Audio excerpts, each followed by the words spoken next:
पढ़ेंगे time, distance और speed. इसके बारे में पढ़ेंगे, जिसमें चाल, समय और दूरी के बारे में हमें पढ़ना है। तो आप सभी को पता है कि चाल हमारा क्या होता है कि एक निश्चित समय में तय की गई दूरी जो होती है वही हमारी क्या कहलाती है, वो हमारी चाल कहलाती है। और निश्चित समय क्या होता है, वो हमारा टाइम पीरियड होता है। आपको ये सारी चीज़ें आपने बेसिकली बचपन से ही पढ़ रखी होंगी, लेकिन चलिए ये हमारा नया टॉपिक जब स्टार्ट हो रहा है, बेसिक से स्टार्ट हो रहा है, तो आप सभी यहीं से जुड़िएगा और हमारे साथ बने रहिएगा हमारे वीडियो में। तब तक के लिए आप सभी लाइक शेयर सब्सक्राइब कीजिएगा। और चलिए हम हमारा टॉपिक स्टार्ट करते हैं, जिसमें आपका टॉपिक है चाल, समय व दूरी। चाल, समय व दूरी। चाल, समय व दूरी मतलब यहाँ पर है speed, time, time and distance,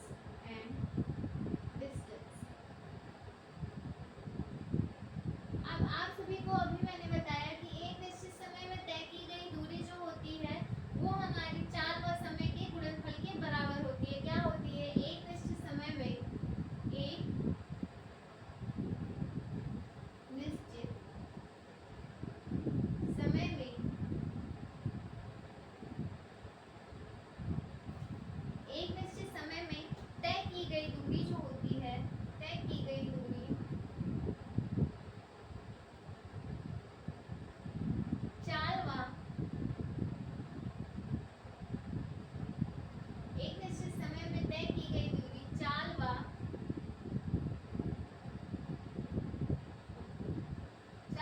समय के गुणनफल के बराबर होती है। किसके गुणनफल के बराबर? समय के गुणनफल के बराबर होती है,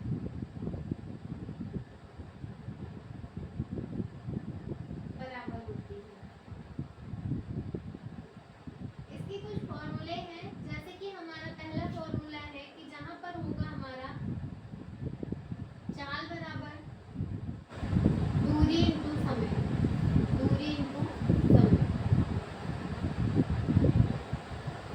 हमारा जो होगा, जिसमें दूरी बराबर होगा हमारा चाल, इस तरीके से रहेगा हमारा, जिसमें होगा दूरी बराबर चाल गुणे समय, क्योंकि ये समय के अनुप्रमानुपाती है, बराबर है, इसलिए इस तरीके से होगा। आप लिखिएगा, जैसे हमारा पहला फॉर्मूला है दूरी इक्वल टू चाल मल्टीप्लाई समय, और हमारा फिर समय बराबर हो जाएगा दूरी बटा चाल। समय बराबर, अगर हम इसको इस तरीके से, जब हमें दूरी निकालनी होगी तो ये फॉर्मूला लगाएंगे, जब हमें टाइम निकालना होगा तो ये फॉर्मूला लगाएंगे, समय बराबर दूरी बटा चाल।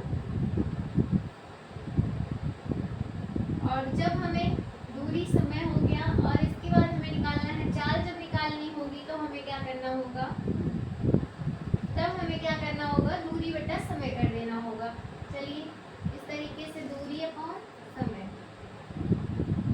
आप सभी को पता है कि जब हम दूरी निकालेंगे, दूरी यहाँ पर डिस्टेंस है d, और यहाँ पर टाइम t है, ये d है, और ये चाल है हमारा। तो इन चीज़ों को हम किस तरीके से निकालेंगे? चाल हमारा स्पीड है, जहाँ पे s है, तो आप इस चीज़ से निकालिएगा, स्पीड इक्वल टू होता है डिस्टेंस अपॉन t। आप इस तरीके से भी लिख सकते हैं, डिस्टेंस अपॉन t। आप इसको लिख सकते हैं t equal to distance upon s। इसको आप ले सकते हैं s multiply t equal to t equal to s multiply t। इस तरीके से भी आप लिख सकते हैं, जैसे आपको इजी पड़ेगा उसी तरीके से आप लिखिएगा।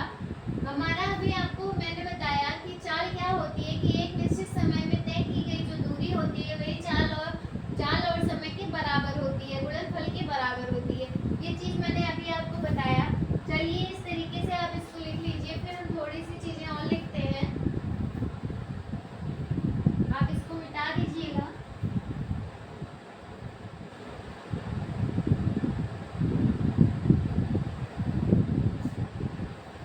अब कह रहा है कि अगर, एक सेकेंड,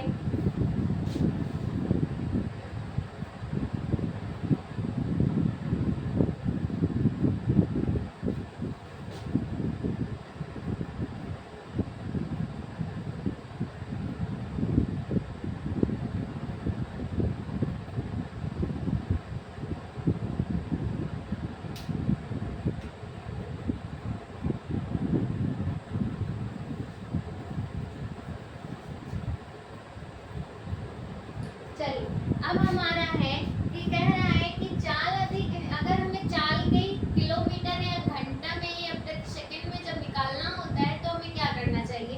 अगर हमारी चाल, यदि चाल, आप पॉइंट करके लिखिएगा, यदि चाल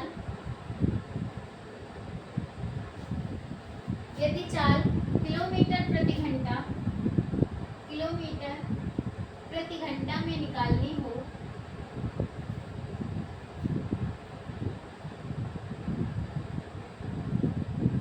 तो इसमें क्या करते हैं, 5/18 से क्या करते हैं, इसमें मल्टीप्लाई कर देते हैं, 5/18 से गुणा करते हैं।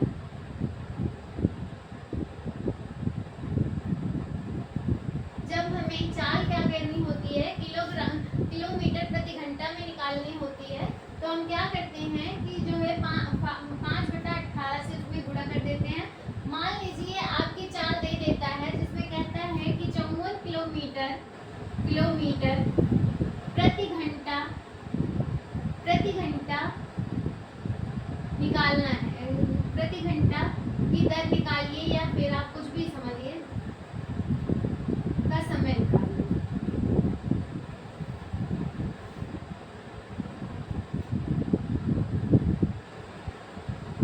तो इसको हमें जब निकालना होगा 54 किलोमीटर, तो क्या करेंगे, 54 मल्टीप्लाई 5/18 कर देंगे। 18 के नाम 18, 18 दिए 54, 3 को मल्टीप्लाई 5 से करेंगे तो क्या हो जाएगा, 15 हो जाएगा। और 15 क्या होगा हमारा, किलोमीटर प्रति सेकेंड। ये हमारा क्या होगा, इसका आंसर होगा जब हमें चाल निकालनी होगी। आप इस तरीके से जब हमें अरे चाल निकालने के लिए अगर घंटा आपको दिया रहता है तो घंटे को जब आप सेकेंड में बदलेंगे तो आप किस तरीके से बदलेंगे, वो हमारा इस तरीके से 5/18 से आप क्या करेंगे, मल्टीप्लाई कर देंगे। आप ये चीजें निकाल लीजिए। यहाँ पर किलोमीटर प्रति घंटा आप चाहे लिखिए चाहे हावर लिख लीजिए, कुछ भी लिख लीजिए, ये हमारा एग्जाम्पल था, आप ले लीजिएगा। अब हमारा दूसरा है, अगर आप इसी में करेंगे तो आप इस तरीके से लिखिएगा, यदि चाल को हम क्या करेंगे, आप इसको फिर से लिखिएगा, इसको लिख लिया होगा, हम इसको मिटाकर दूसरा लिखते हैं। यदि चाल को मीटर प्रति सेकंड में बदलना हो, यदि चाल को मीटर प्रति सेकंड में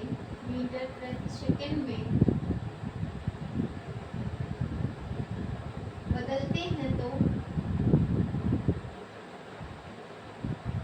इसमें क्या करते हैं, उसमें हमने क्या किया था, जैसे कि अगर हम चाल को किलोमीटर प्रति घंटा में बदल रहे थे तो हम क्या कर रहे थे, 5/18 से गुणा कर रहे थे। अब जब हम करेंगे, मतलब जिसमें हमें मीटर प्रति सेकंड निकालना होगा, तो हम क्या करेंगे, इसमें जिस संख्या से गुणा करेंगे वो 18/5 कर देंगे। क्या करेंगे, इसमें हो जाएगा तो 18/5 से गुणा कर देंगे, गुणा करते हैं। आप समझिए इसमें क्या हुआ था, उस चीज को हमने ऊपर से लिख दिया था जब इसमें हावर निकाल रहे थे, और जब हम सेकंड निकाल रहे हैं तो हम क्या करेंगे, 18/5 से गुणा कर देंगे। इस तरीके से ये चीजें आपके लिए आसान हो जाएंगी। चलिए अब हम निकालते हैं। मान लीजिए आप एक एग्जांपल ले लीजिए, तो होता है हमारा 10 मीटर प्रति सेकंड को बदलना है। किस में बदलना है, तो इसको हमें बदलना है, तो हम क्या करेंगे, इसमें 10 मल्टीप्लाई क्या कर देंगे, 18/5।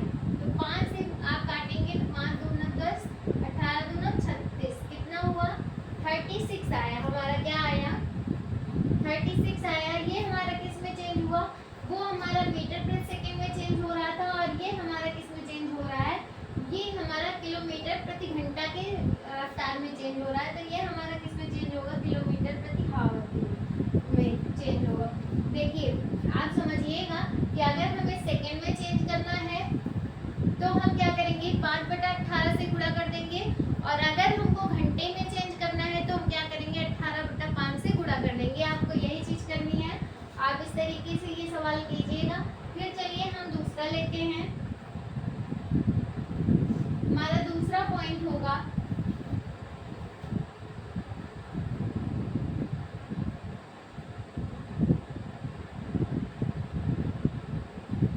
आप इस तरीके से लिखिएगा। देखिएगा, अब हमारा दूसरा पॉइंट कहता है कि यदि निश्चित समय में दूरी तय करने के लिए, लिखिएगा, यदि निश्चित समय में दूरी तय करने के बाद यदि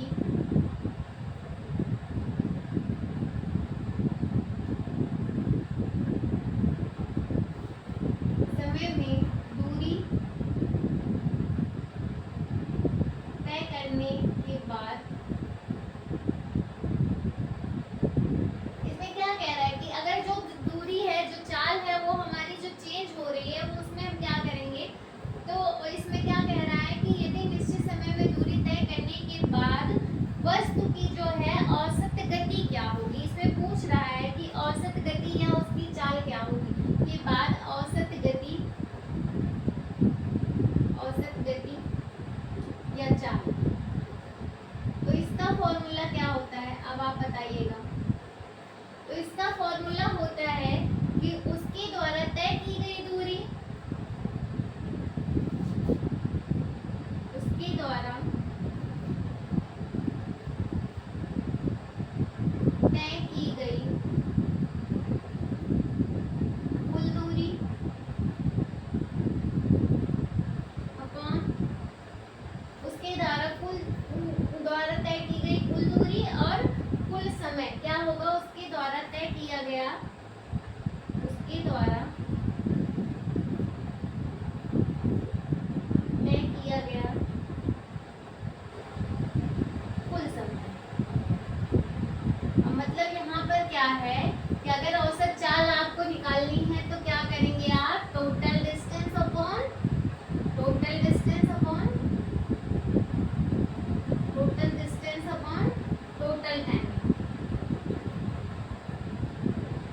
जब हमारी औसत चाल होगी, एवरेज स्पीड जब निकालेंगे हम, यहाँ पर एवरेज स्पीड होगा, एवरेज स्पीड जब निकालेंगे तो हम क्या करेंगे, एवरेज स्पीड इक्वल टू होता है total distance upon total time. आप इस चीज को याद कीजिएगा, ये हमारा एक फॉर्मूला है। आप इस तरीके से भी यहाँ पर लिख सकते हैं, या फिर आप इस तरीके से यहाँ पर नीचे लिखिएगा, average speed upon total distance upon total time. इस तरीके से आप लिखिएगा।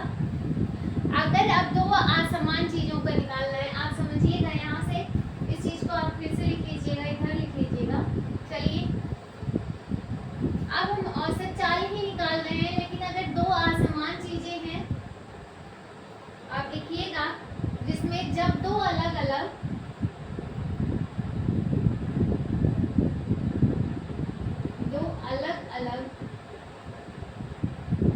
औसत चाल ही हम निकाल रहे हैं, लेकिन इसमें क्या कर रहे हैं कि इसमें जो दो अलग अलग, मतलब यहाँ पर स्पीड टाइम जो भी दिया रहेगा, आपको क्वेश्चन में दिया रहता है कि ये क्या है, इसकी दूरी है, ये इसका समय है, ये इसका टाइम पीरियड, मतलब हर एक चीज दिया रहता है क्वेश्चन में। आपको सिर्फ एक चीज नहीं दिया रहता है, ज्यादा से ज्यादा क्वेश्चन में आपको दो चीजें दी रहेगी, एक चीज नहीं दी होगी। कभी कभी होता है कि दोनों में कभी टाइम दे देता है, कभी स्पीड दे देता है। इस तरीके से आपको क्या करना है, फॉर्मूले में रख देना है। तो आप करिएगा, जब दो अलग अलग चाल दी है आपको, एक्स व वाई है, मान लो एक्स दिया है या वाई दिया, या फिर ए या बी, आप कुछ भी मान लीजिए, यहाँ पर एक्स वाई ही मानिए, क्योंकि एक्स वाई आपके लिए इजी होगा। तो एक्स वाई की तय की गई दूरी, तय की गई दूरी, इसका जब फॉर्मूला निकालेंगे तो वो क्या हो जाएगा, वो हमारा हो जाएगा x multiply 2xy upon x हो जाएगा। यहाँ पर आप लिखिएगा 2xy और x प्लस वाई। ये हमारा क्या है, ये दो चाल है जिसको हमने क्या किया, दोनों को ऊपर मल्टीप्लाई कर दिया, एक को प्लस में कर दिया। इस तरीके से इसकी जो चाल निकलेगी, वो चाल का हमारा फॉर्मूला क्या होगा, वो हमारा होगा 2xy upon x plus Y. और यहाँ पर ऐसे ही आपको दूसरा टॉपिक दे देगा, जब दो असमान, जब तीन असमान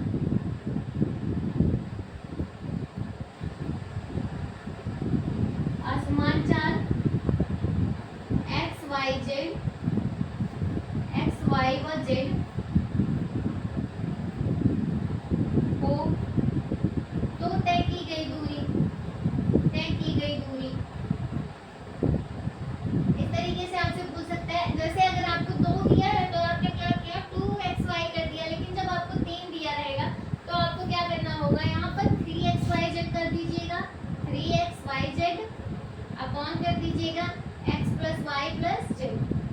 इस तरीके से ये चीज़ें आप निकालिएगा, जिसमें ये यहाँ पर आप इस तरीके से लिखिएगा xy plus y x y z plus z x. ये हमारा फॉर्मूला होगा, ये हमारा एक फॉर्मूला है जिसमें आप 3 असमान चाल को निकाल सकते हैं। किस तरीके से निकालेंगे, इसका जो फॉर्मूला होगा वहाँ पर आप xy का मान रखिएगा, और यहाँ पर xy का यहाँ पर क्या है, xy का मतलब जो होता है कि अगर आपको यहाँ पर 6 और 2 दिया है, ये x का मान है, ये y का, तो अगर हम xy लिख रहे हैं तो इसमें क्या कर देंगे 6 × 2 कर देंगे, तो यहाँ पर इसकी वैल्यू जो आएगी वो 12 आएगी। इस तरीके से ये चीज़ है। अब यहाँ पर yz की वैल्यू जो दी होगी yz कर दीजिएगा, zx की जो वैल्यू दी होगी आप zx कर दीजिएगा। इस तरीके से इस चीज़ को आप लिखिएगा।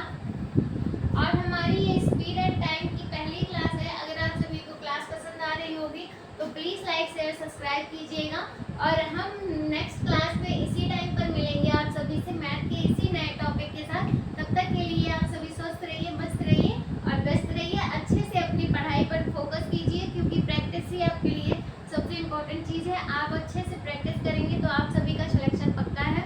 तो आप सभी अपनी पढ़ाई पर पूरा ध्यान दीजिए, और तब तक के लिए आप सभी हमारे